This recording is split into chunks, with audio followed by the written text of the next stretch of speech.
Australia के शहर Melbourne में सिख फॉर जस्टिस नामी तंजीम के ज़ेरे एहतमाम खालिस्तान के हक में रेफरेंडम हुआ, जिसमें सिख कम्युनिटी के हज़ारों अफराद ने आज़ाद खालिस्तान के हक में वोट दिया।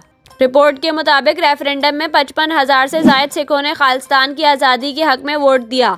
वक्त ख़त्म होने पर बड़ी तादाद में वोटर इंतज़ार करते रहे। रेफरेंडम के लिए 2 किलोमीटर तक कतार लगी हुई थी। रेफरेंडम में भारत की मशरकी रियासत पंजाब से ताल्लुक़ रखने वाले 18 साल से ज़ायद उम्र के अफराद को वोट डालने का अहल करार दिया गया था। पोलिंग स्टेशन के बाहर ख़वातीन और मर्दों के हाथों में खालिस्तान की आज़ादी के पोस्टर और झंडे लहराते रहे। सिख फॉर जस्टिस तहरीक का कहना है कि हो सकता है ऑस्ट्रेलिया में एक और रेफरेंडम कराया जाए। सिख बरादरी ने भारत से मशरकी पंजाब में जबरी कब्जा ख़त्म करने और आलमी बरादरी से भारत में सिखों पर होने वाले जुल्म का नोटिस लेने का मुतालबा किया है। रेफरेंडम के मौके पर सिखों के अलग वतन खालिस्तान का नया नक्शा भी पेश किया गया।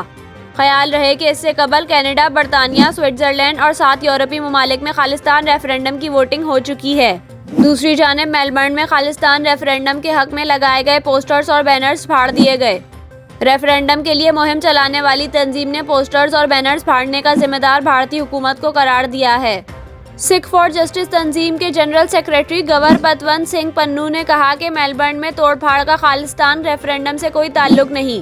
खालिस्तान रेफरेंडम में सिख कम्युनिटी ने अपनी राय का इजहार किया है। सिखों ने बता दिया कि वो सानिया 84 गोल्डन टेम्पल नहीं भूले।